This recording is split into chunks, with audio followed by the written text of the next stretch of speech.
What is good, my Impact Wrestling fam? Welcome to another edition of TNAIW Reaction right here on the TNAIW channel. My name is Geoff, and I want to thank you for pressing play, being patient to those who subscribe and are used to something every Sunday.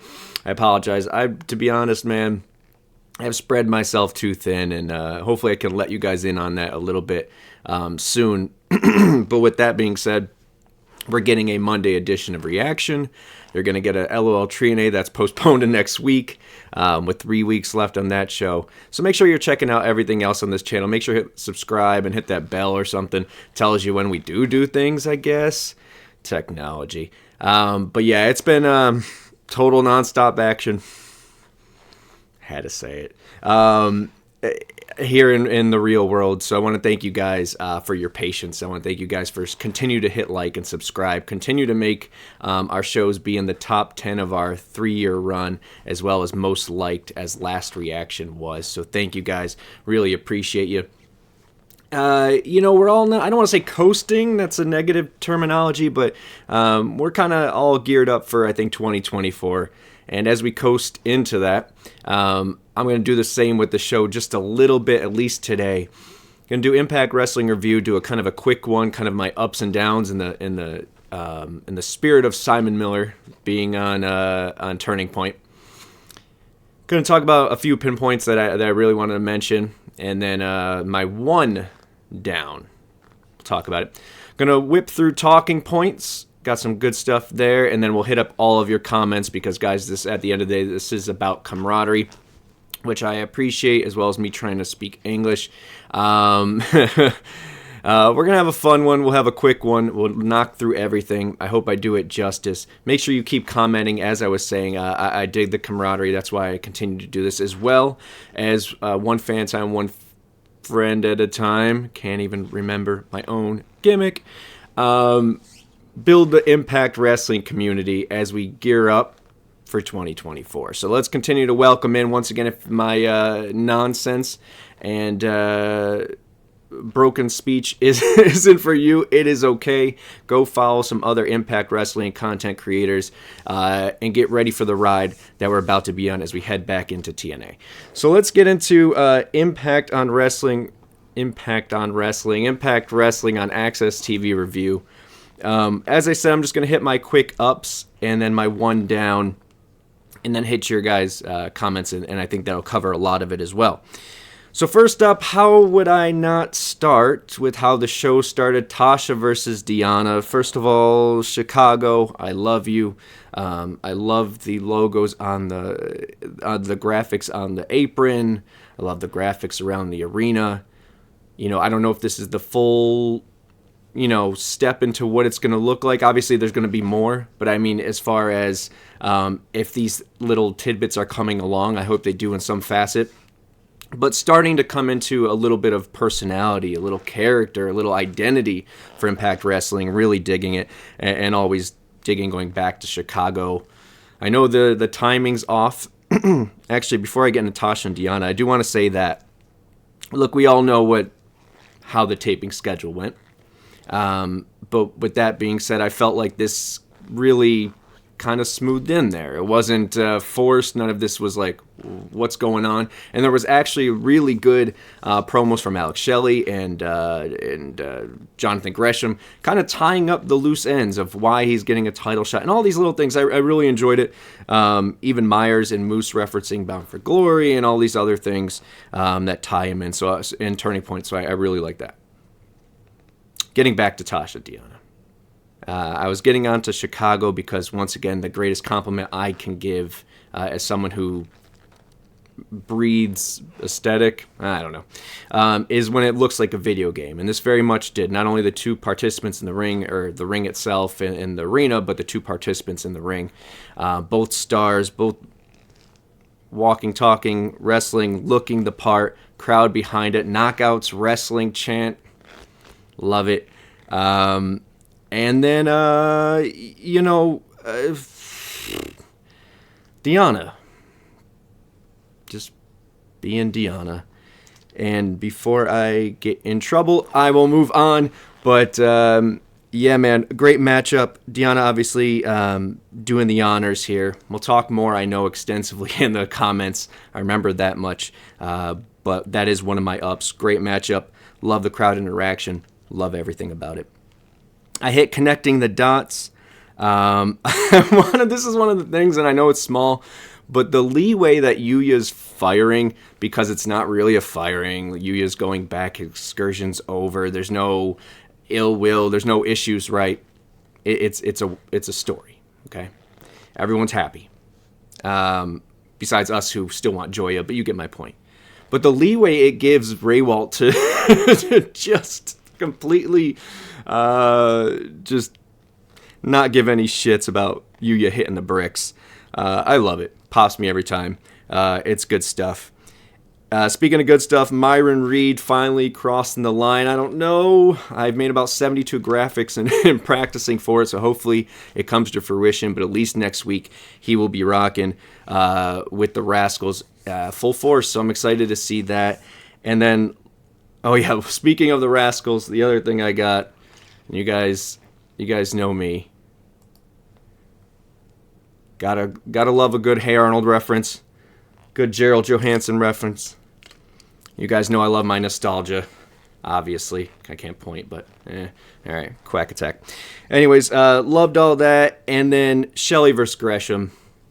I always say it, bell to bell, Gresham is one of my just favorites to watch. But man, this main event, there's obviously a lot of compliments you give, and who am I, so what does it matter?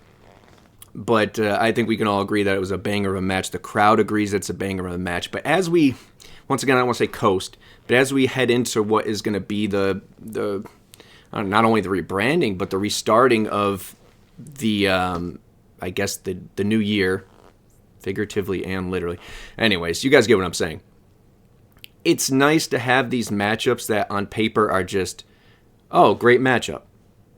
We watch it. Damn, great matchup. But the crowd's into it. So, yes, we know Gresham's not going to win the world title. On a taping for Bound for Glory Fallout, that's 2 weeks after the UK airings. Like, we know it's not going to happen. But the believability and what the crowd puts into it, and the believability and the matchup, man, what a damn good match. And to make you believe when you know damn well there's no chance that this title is switching hands, it is something, man. So I thought that was great shit. My only down, now there, obviously you're gonna say, well, there's this and this and Tommy and okay, I get you. But I didn't think there were that many enough to where I would call them downs. Even Oleg beating up the Rock and Rave Infection 2.0 was something. But the one thing, even though I feel it's a bittersweet, it's a nitpicky thing, I got really, I got real Bobby Fish vibes during Ospreay's promo. And I know it's Ospreay's gimmick, and he's another level and yada yada. But I'm sick of motherfuckers coming in here and saying, oh, I didn't know who you were. I don't know who you are. Okay, that's great. You're a world champion in Impact. Like, it's got to be a point where we kind of draw the line on that. Like we get it. At the same time, you don't need to say, I don't know who you are, but then I watched your stuff and you were pretty good. I just didn't think it was necessary. I mean, maybe I'm being a whatever about it. But when it's not like he's in WWE saying this to somebody. There's the irony, and then there's the, damn, kind of feels kind of shootish, Now, of course, he's talking about Josh Alexander, which we all know is great. But I don't know. Just something that stuck out, and I want to get us away from that as we head into that revolutionary company, that game-changing company that we are going to become. But look forward to next week, guys. To be honest, my notes, I don't have anything. So next week, look out for at least Ospreay versus Josh. I think we got Sonny versus Trinity, Kylan and it's coming back to me. It's all coming. Kylan and Macklin versus Jordan and Bully, while Jordan just stood there during an awkward promo. Maybe that's not a down, but you know what I'm saying. And there's a ton of other shit. And I remember it looking good. Was it the Rascals versus Team Lucha? Got Hoovy back in the building, I think, right? I'm sure there's some other good stuff. It looked like a stat card. I think there was at least 7 announced. So excited to look forward to that next week. Look forward to me getting my bearings about me in this episode. But make sure you hit like and subscribe and keep this damn thing going. I thank you guys. I love you guys. I appreciate you. Let's move on. After that, I got Sabre Jr. Not much to say. Loved his work when I got to watch him in ROH. I don't think he did a TNA run. I feel like there was like a lot of times where was it announced or lined up or it was going to happen or some of our guys faced his, but not on our own turf. Something. I feel like I've seen his work more than just that little run. But Desmond vibes, and I always love Desmond Wolfe, Nigel McGuinness, one of my favorites. So good to see Sabre Jr. Love to see more people from the UK in Impact. And I like the fact that someone goes out in the sheets and says, hey, Impact's doing a great job, da-da-da-da. Uses their name value to give us that rub. And it's a win-win. So, little big things. Next up, speaking of little big things, is the ratings. And you guys know my feeling about the Nielsen ratings. I think 44,000 households don't speak for 350 million people. To me, it's a dated service. It was dated 10 years ago when DVR kind of came prevalent. Am I dated? No, DVR came prevalent about 10 years ago. And then they had the +3s, the +5. Look, I go on and on about this. I don't think I'm watching the same thing my neighbor is, and I don't think because 2 people in Poughkeepsie turn off to watch football, Impact's numbers mean anything. They don't. What means something to me is the product good? Are we gearing up for something? Is there momentum? Is there buzz? Are the likes and retweets, or I guess they're not retweets anymore, the reposts? How are the YouTube numbers? How are people talking about us? You're always going to have your assholes. You're always going to have your people that scoff at the initials TNA. But how is the temperament? What's the aura around the company? And I think it's pretty damn good. So they got to hit it out of the park in January. I believe they will. Give me a damn tunnel and some brick and I'll be happy. But regardless, I think the momentum's there. And it doesn't matter to me if someone in Gainesville, Florida, turned off their television or not. It doesn't. But if it matters to you, the ratings aren't that great. With that being said, and this kind of kicks into the NWA thing we're about to talk about, I challenge you guys, and I really didn't get too many comments on it, about would you guys just be okay and content and fine with them staying on AXSTV because they own AXSTV? And I think that's at the end of the day, that's the end game. TNA on AXSTV or Impact on AXSTV. That's what it's going to be. So embrace it. Because what does it matter if 50,000, 100,000 more people are watching it? Do you enjoy it? Think about that. And are we enjoying it and enjoying talking about it and having a good time? And for the most part, we are. And I think come January, we will even further. But with CW now announcing they're going to be with NXT, does NWA lose their spot over this is what Geoff does when he has 5 extra minutes. NWA. Snort the line. Guys, you got James Mitchell, Billy Corgan, and EC3 at the forefront of a company. What are you going to do? I don't know. I thought it was a promotional tool for Deep Fear, Sharks versus Narcs, coming soon on demand. But look, I don't know. There's 2 ways of looking at this. It's fiction. I don't know how much fiction it is, but I'm sure it was vitamin C. That's how they do in the movies, if you're wondering. But wrestling is in a weird spot where it's that thin line where we all accept that it is it's a work, but it's a story that we still want to believe, right? And I guess when your characters are doing blow on TV, you know, you got to save that for the room downstairs in Jacksonville. You can't do it on your pay-per-view, Billy. Come on now. But yeah, I just wanted to mention it and put up that stupid picture I made. So I hope you guys enjoy it. It's going to stay to the end of the show. To the end of the show. And last but not least, speaking of crossing the line, Dale Oliver, man. Look, all power to AEW. We're pro wrestling. I haven't said that in a while. But pro wrestling. I hope they are around forever and ever. And, but damn, taking Dale Oliver. Not like we were using him, but still, man. The TNA lore, for those who don't know, the great Dale Oliver, as well as Surge, putting out bangers in the TNA days when it comes to their music.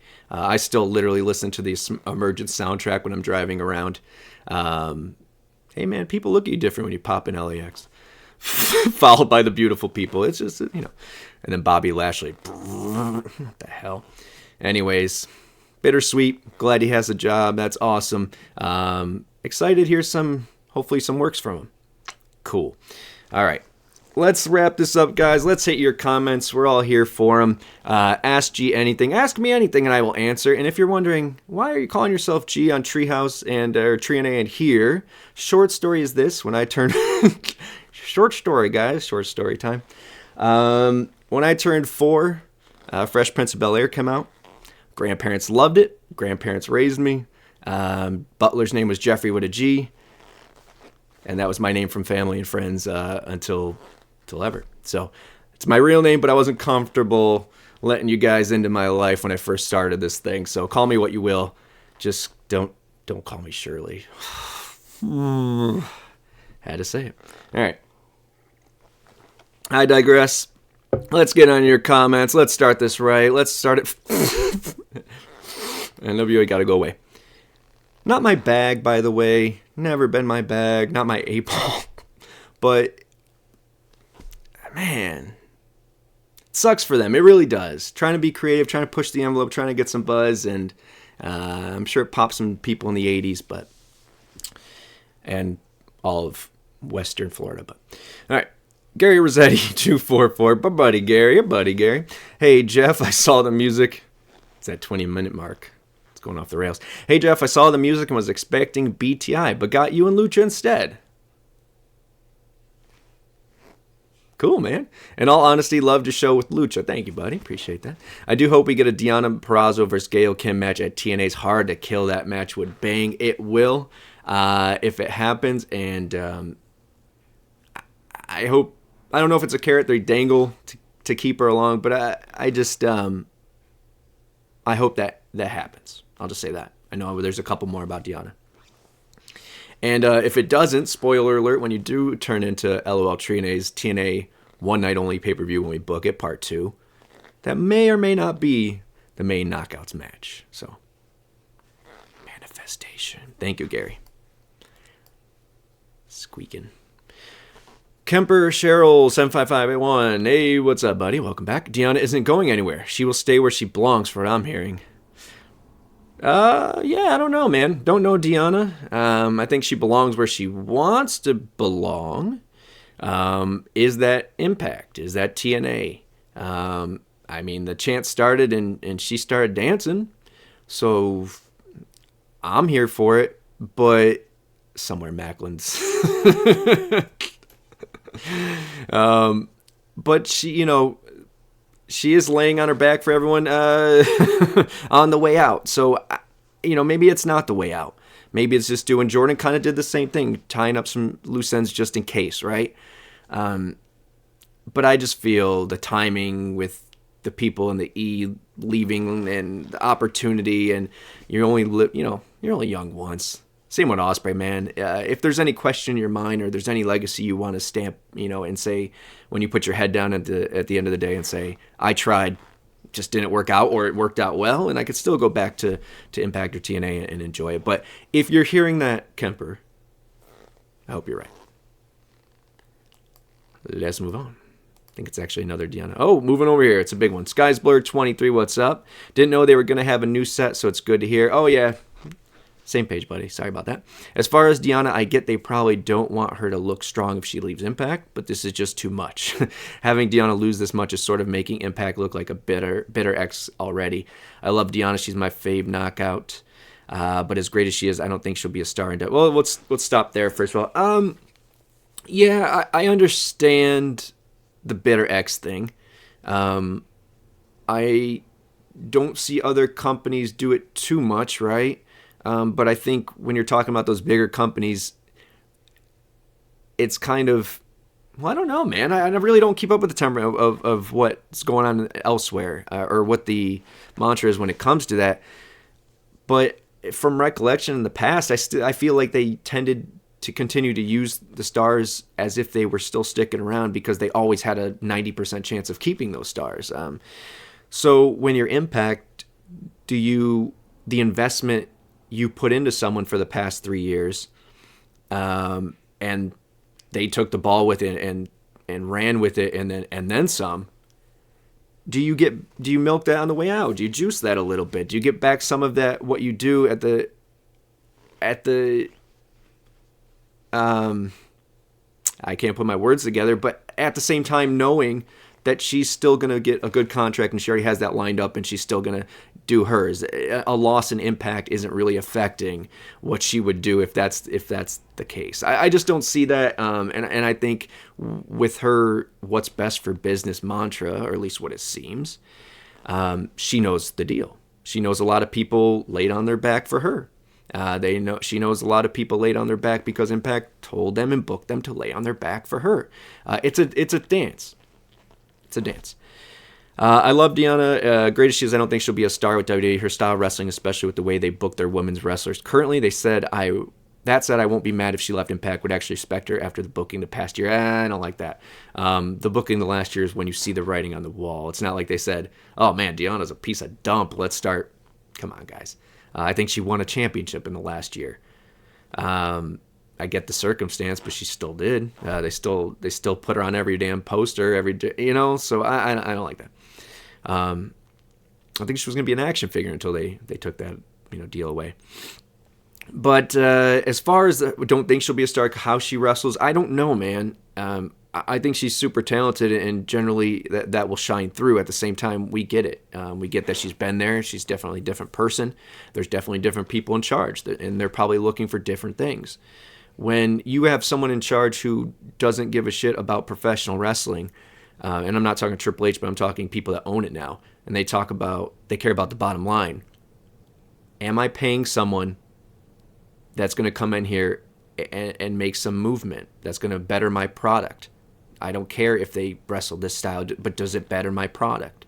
Do I have the best talent in the world under my roof?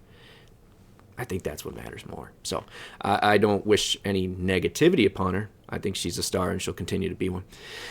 Gary as well, again, talking about Team Canada, all day we could do this, buddy. I still think one of my favorite female wrestlers, Alexi Nicole, I remember you saying that a lot, would make a good person to become a part of the faction. She was great in the Rough Riders. Yeah, gum chewer, right? Rough Riders, yep. Yeah, I dig her work. Canadian works. I'd really like, man, I don't know where she's at or whatever with her health, and I know she also has a person she tags with that could easily fit in for a new coven. But Taylor Wilde, with the evolution she's had since being here and them trying to fit that blonde hair, blue eye thing, but also being a Knockouts champion after beating Kong, the American blonde hair, you know what I mean? And obviously, we knew she was trying to fit in for Gail, not her fault, just the way it was. Then coming back and having a great run, then turning it up with the Coven, then getting injured. I just think another notch for her, who I totally respect her work, and I think she deserves it, would be Team Canada, but doesn't mean you only need one woman. So, more power to her if it's Alexi Nicole, but my go right now goes to Taylor Wilde. Hey, and you would need two for her to stay in the tag division, so maybe we can work that out. Jamie, stay ready. What's up, buddy? Grado should be in the top 10, 2-0, number 6. I mentioned that on the recap there. You get a thumbs up and a heart for that, because Grado did not make the list, and I understand why. But he was 2-0. Next up, we got Demon Better 99. Welcome back, buddy. We got a long one, but we're going to make it work. I think having a top-level talent in the debut this January is more of a thing for the older TNA fans that stopped watching and newer fans that want to see what this new TNA brings. I think currently they're lacking in storylines. Seems like we're getting a bunch of matches, but there needs to be a bit more to it. I think a heel turn from a top face to the next pay-per-view to mix things up would be good. I agree. I don't, and I once again I agree with what you're saying, but what's that next thought? And the next thought is we are gearing up. And should we coast? No, but I think we're getting great matches to suffice us and to pacify us for now until we get to, and look, once again, Sabre Jr. and all these good things, Ospreay versus Josh, so we're getting some bangers mixed in. And yes, we need some meat on the bone, as I like to say, when it comes to these storylines, but they will come. And a nice way to start and pop off a new era would be to debut that in January. So look forward to that. That's the pay-per-view I would look forward to as far as being the Kickstarter. Honestly, Kylan King should be the next top knockout to replace Deonna. She has the personality and talent to be great. Been preaching that, man, and as much as I love the Coven together, this girl walks, talks, is the part. And I believe that. The only thing I would say is put Impact Wrestling in your bio on Twitter. Like team players. Anyways, Knockouts champion, that other gut check winner, Mike D. I don't know how to pronounce it. Correct me if I'm wrong with the name wrong. You correct me if I got the name wrong. Watch some of his matches. He sort of reminds me of a quicker version of Brian Cage, just more aggressive. He's the type of wrestler TNA needs more of. I like where you're thinking. Some more aggressive. We got some guys who could do X Division stuff. A lot of guys who could do X Division stuff. We got guys who could put on classics and hold for hold. But to have someone who can come, more people to come in, because I think Macklin's that type as well. But aggressive. Josh is that type. Aggressive would be nice. Ruthless aggression. Shadow Lane 99 with AEW and the Bunny parting ways. Should Impact TNA bring her back? The Bunny, I think, could be a standout sympathetic face in a sea of tough badass type knockouts in the knockouts division. Love the poetry of that comment. Look, I always liked Allie's work. I think she fits the knockouts tag division well. Sammy's gone. I hope not for the long haul, but if he is, I don't think that means Havoc is as well. But if that's the case, we saw Rosemary putting on her makeup in that TNA thing. Demon Bunny, is that where we're going? I wouldn't be against it. I also think even if Havoc sticks around, Havoc on her own hasn't got that I'm Havoc, go out there and destroy things